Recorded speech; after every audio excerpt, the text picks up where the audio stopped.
Oi gente, eu sou a Rô, sejam bem-vindos à minha biblioteca e hoje eu vim conversar com vocês sobre as minhas leituras do mês do Halloween.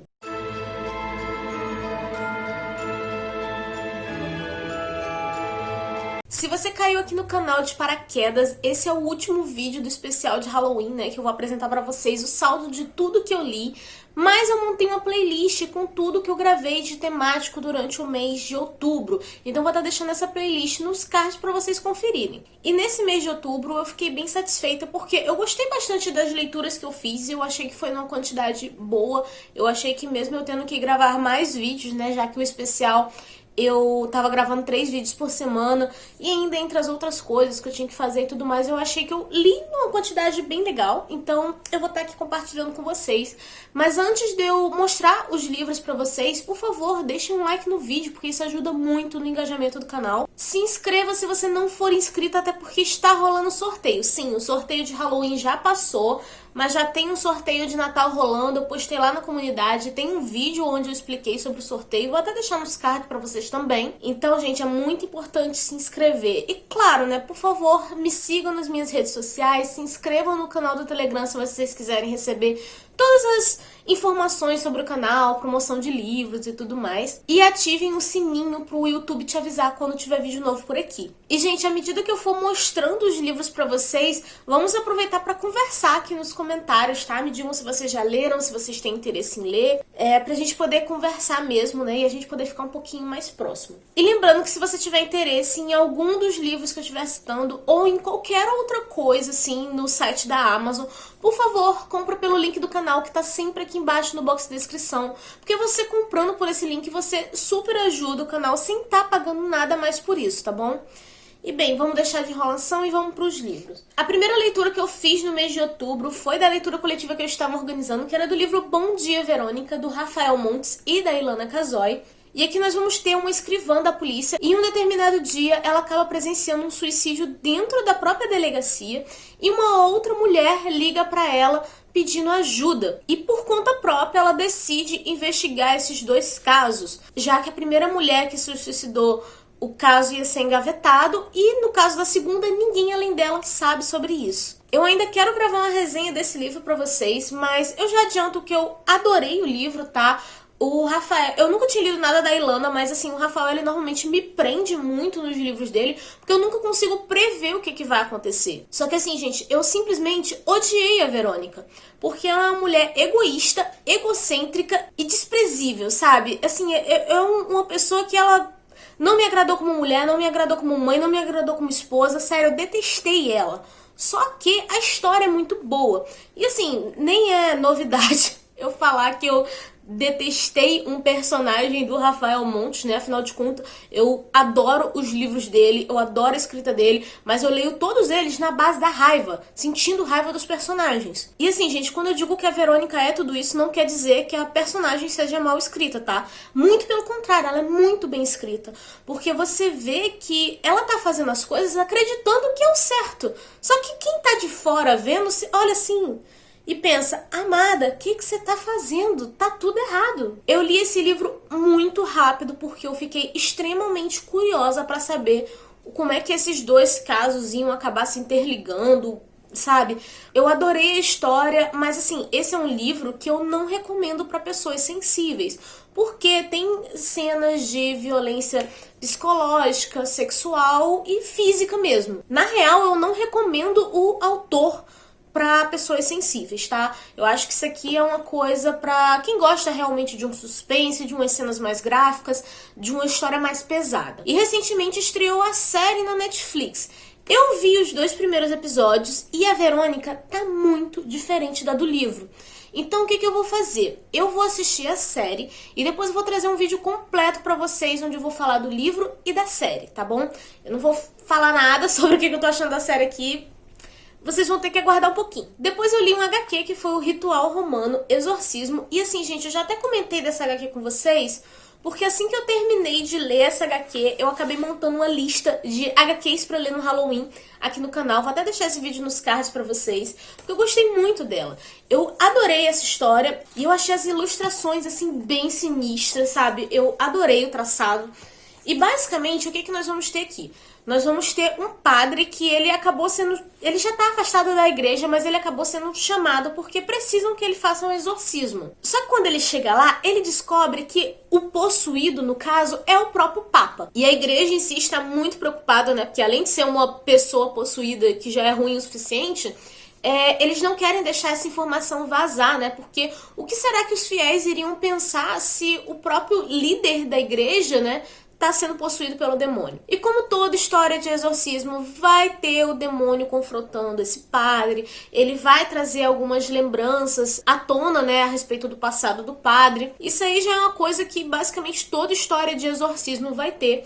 Mas o que eu gostei muito dessa HQ é porque ela traz justamente essa crítica de dizer que, independente de religião, sabe, existe pecado dentro da igreja. E assim, gente, eu sei que tem pessoas que não gostam, né, de quando alguma história fictícia trata sobre esses temas, né, porque tem gente que às vezes se sente ofendida, mas assim, existe coisa errada em todas as religiões, tá?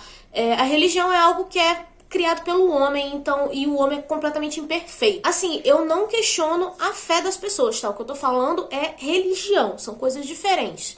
Então, assim, de um jeito ou de outro, vão existir coisas erradas, e é isso que essa HQ aborda, né? E por isso que eu gostei, que ela traz essa realidade pra gente. Porque por mais que a gente não saiba ou que esteja muito bem escondido, certas coisas acontecem. Aí, gente, eu participei pela primeira vez do grupo de leitura coletiva da Paty, né, que é o Clássico Tube, porque esse mês eles iam ler Drácula. Então, assim, eu finalmente li Drácula, porque eu já assisti muitas adaptações, recontos da história do Drácula, mas eu nunca tinha lido o original. E assim, eu gostei bastante da leitura, mas uma coisa que eu pude perceber é que, tipo, muita coisa que eu já vi na minha vida acaba se inspirando em Drácula. Desde as pequenas coisas e até mesmo certos clichês. Por exemplo, aqui nós temos um personagem que logo nas primeiras páginas, ele está indo conhecer o Drácula, sabe? Ele está indo no castelo do Drácula e várias pessoas avisam pra ele não ir lá. E é tipo assim, quando eu digo primeiras páginas, gente, é tipo assim, é antes da página 5. E ele já tem vários avisos pra, tipo, não vá pra esse lugar porque é perigoso e o cara insiste em ir. E isso é uma coisa que eu já vi em muitos filmes de terror, sabe? A pessoa insistir em ir no rolê errado. E isso acontece aqui, então eu já pensei assim, poxa, vão ter muitas coisas que pra mim são clichês hoje em dia, mas que pra época em que isso aqui foi escrito foi uma novidade. Inclusive tem uma hora que os personagens se separam que, gente, me deu uma aflição que vocês não têm ideia. E no geral, a história a gente vai ver como que o Drácula vai influenciar na vida desse homem e de algumas outras pessoas que estão próximas a ele. O livro é todo escrito em formato de cartas e diários e alguns telegramas. E assim, eu já aviso que logo no início tem algumas cartas que talvez não te agrade tanto.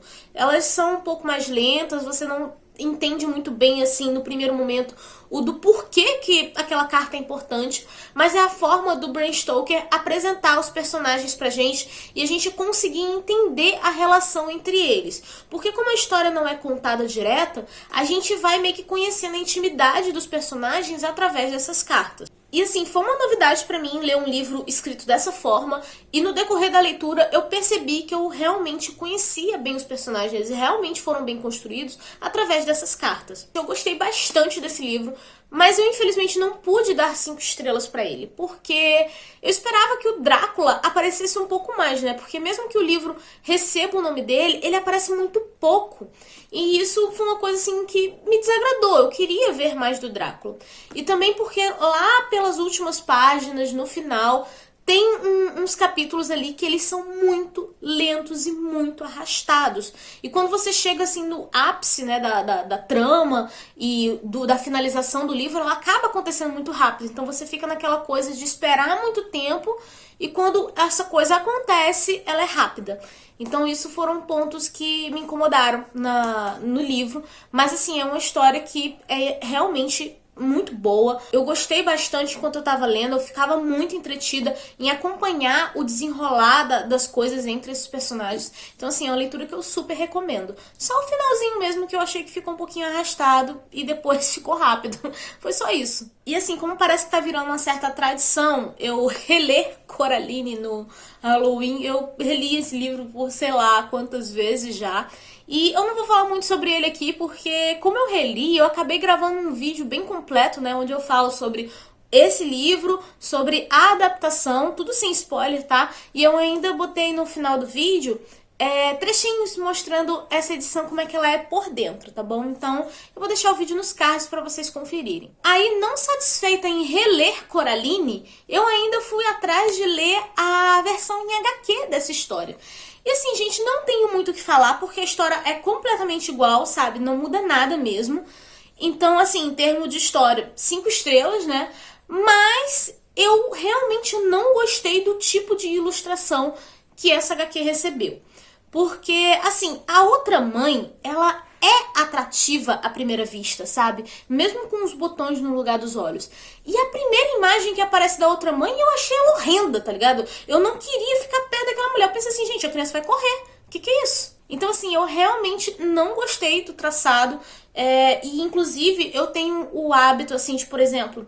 eu não gosto de ter 2 edições na estante do mesmo livro, sabe? Mas quando uma edição é um livro e a outra é a versão em HQ, normalmente eu compro. Esse vai ser um caso que eu li emprestado, eu devolvi e eu simplesmente não vou comprar a HQ pra mim, porque eu não gostei das ilustrações. Depois eu li O Teatro das Bruxas, da coleção A Hora do Espanto. E assim, gente, esse é daqueles livros de infanto-juvenis com um terror bem levinho, que é próprio para inserir as crianças dentro do gênero. Eu sei que muita gente, assim, sabe, adulto pegar esse livro pra ler provavelmente não vai gostar, porque é leve demais. Só que eu cresci lendo esse tipo de história e assistindo série como Goosebumps. Então, assim, eu gosto muito porque traz uma nostalgia pra mim. A história é bem simples, é que nós vamos ter 3 amigas que elas estão ensaiando pra uma peça de escola e elas vão fazer o papel de 3 bruxas. O roteiro dessa peça que elas estão ensaiando é um roteiro misterioso e estão tentando seguir, tipo, fiel ao original, digamos assim. E elas notam que desde que elas assumiram esses papéis, tudo que elas desejam acabam se tornando realidade, só que isso pode ser uma coisa boa e perigosa ao mesmo tempo. Eu gosto muito dessa premissa de cuidado com o que você deseja, principalmente em histórias de terror infantil, porque isso ajuda a ensinar a criança que o mundo não deve girar em torno dela. Então eu li esse livro, assim, muito rápido, assim, foi numa sentada e eu terminei o livro, até porque ele é mega fininho e a diagramação, né, tipo, próprio pra criança, ela é enorme, digamos assim. E eu gostei bastante, sabe? Mas assim, foi mais pelo sentimento de nostalgia. Então eu indico isso aqui pra criança, sabe? Se você tiver um filho, um sobrinho, sei lá, afilhado, que gosta de história de terror, eu recomendo esse tipo de livro. Ou se você, assim como eu, teve uma infância que você curtia esse tipo de história e você lê pela nostalgia. Eu participei de uma outra leitura coletiva também, que foi do time DLX, que foi do livro A Essência do Mal. E, assim, basicamente nós vamos ter um cara que ele é uma espécie de produtor de documentários e ele acaba sofrendo um acidente e após esse trauma ele tenta retomar a vida, sabe, junto com a esposa e com a filha, numa cidadezinha bem remota da Itália. E nisso ele tá sem trabalhar, né, ele basicamente está de repouso, ele deveria descansar, só que ele é aquele tipo de pessoa que não consegue não trabalhar. Então ele começa a meio que ir atrás de uma história que existe uma besta nessa montanha. E a partir daí ele decide investigar tudo sobre essa história e sobre um massacre que está ligado a ela. E assim, gente, sobre a escrita do autor, eu realmente gostei da escrita dele. Ele me manteve bem presa no mistério da história. Só que tem como se fosse aquela coisa de querer confundir o leitor se é alguma coisa sobrenatural ou se realmente é só o suspense mesmo ali, interligado com as pessoas envolvidas, mas não me convenceu essa questão do autor tentar colocar essa dúvida na gente. Desde o início do livro eu estava convencida de que tinha sido alguém que tinha feito aquilo e não uma besta. Então, isso foi assim, primeiros capítulos. Então essa parte que é de tentar confundir a gente não funcionou comigo. Mas eu fiquei muito presa porque eu queria realmente descobrir o que aconteceu. Só que assim, as atitudes do personagem me fizeram entrar em conflito porque tinha hora que ele fazia coisas que eu virava... Gente, pra que ele tá fazendo isso? Sabe, ele ultrapassou o limite de obsessão que eu já tava dizendo: amado, por favor, fique em casa com a tua esposa e com a tua filha. Não tem por que você ir atrás de um negócio desse. Você só tá se ferrando na história, entendeu? Deixa isso pra lá. Então, assim, eu gostei da escrita dele, mas eu achei que faltaram argumentos o suficiente pra o personagem ir atrás dessa história, porque pra mim virou uma obsessão sem sentido, que eu tava pensando assim, por favor, meu filho, vá na terapia. Assim, o personagem, tá, gente? Eu não gostei da justificativa do porquê que o cara tava indo atrás disso tudo. Só que assim, eu fiquei bem presa e lá perto do final, quando tem um plot twist, eu fiquei, tipo, super, tipo, uou, sabe? Só que depois tinha mais páginas. E foi aí que eu achei que o autor perdeu a mão. Ele colocou coisas ali que pra mim não faziam tanto sentido, então sei lá, é um autor que eu provavelmente leria de novo pela questão da escrita, mas eu achei que teve algumas falhas na história, sabe? Eu não sei, faltou alguma coisa pra mim. O autor passou muito perto de me deixar, tipo, muito impressionada e depois ele, sei lá, desperdiçou isso. Então, no final das contas, acabou sendo um livro ok, sabe? Eu me mantive muito presa lendo, mas teve coisas que eu não gostei. Li também um conto que foi o Trem Noturno, e aqui nós vamos ter um casal que eles viajaram para a Europa, né, para comemorar o noivado, e eles estão em busca de um turismo diferenciado. Só que os sonhos deles acabam se tornando um pesadelo depois que eles embarcam nesse trem noturno. Eu não tenho muito o que falar sobre esse conto porque ele é bem curtinho, então qualquer coisa que eu falar pode acabar sendo um spoiler. Mas ele me surpreendeu porque, não sei, acho que pelo título e pela capa eu imaginava que fosse ter algo assim sobrenatural, mas não, o perigo é completamente humano. E em alguns casos eu acho que o perigo humano às vezes é até pior do que o sobrenatural. Não sei, eu tenho essa sensação. Eu depois vou procurar os outros contos desse autor pra ler, porque eu vi que tem vários contos dele na Amazon e tudo mais. Então eu vou querer ler depois, eu gostei da escrita dele. E assim, gente, esse conto é super baratinho. Acho que é coisa de R$1,99. E também pra quem tem o Kindle Unlimited, ele tá de graça no Kindle Unlimited, tá bom? E se você não faz uso do Kindle Unlimited que quiser testar, tem link aqui embaixo de teste gratuito de um mês, tá bom? Bom, gente, então é isso. Foi tudo que eu li durante o mês de outubro. Eu gostei bastante das leituras de um modo geral. Acho que até a Essência do Mal, que eu me decepcionei um pouco no final, eu pelo menos curti a leitura. Enquanto o suspense estava sendo criado, eu estava bem entretida ali. Então, acho que foi um mês bem positivo, sim. Me diga aqui nos comentários o que foi que você leu no mês de outubro, se você também estava aí que nem eu procurando fazer leituras temáticas, né, por causa do Halloween. Vamos bater um papo e se vocês já leram algum desses livros, por favor, conversem comigo aqui embaixo, tá bom? E claro, gente, não se esqueçam de que se vocês tiverem interesse de adquirir algum desses livros, tem link de compra aqui embaixo. E você comprando por esses links, você super ajuda o canal, sem pagar nada mais por isso. Eu espero que vocês tenham gostado desse vídeo e espero que vocês tenham gostado do especial de Halloween, porque assim, é um mês que eu super adoro, sabe, de fazer essas coisas assim temáticas. Eu espero que vocês tenham gostado. E bem, gente, é isso. Eu vou ficando por aqui. Por favor, não se esqueçam de deixar um like no vídeo, nem de se inscrever no canal. E eu vejo vocês no próximo vídeo. Um beijo e tchau!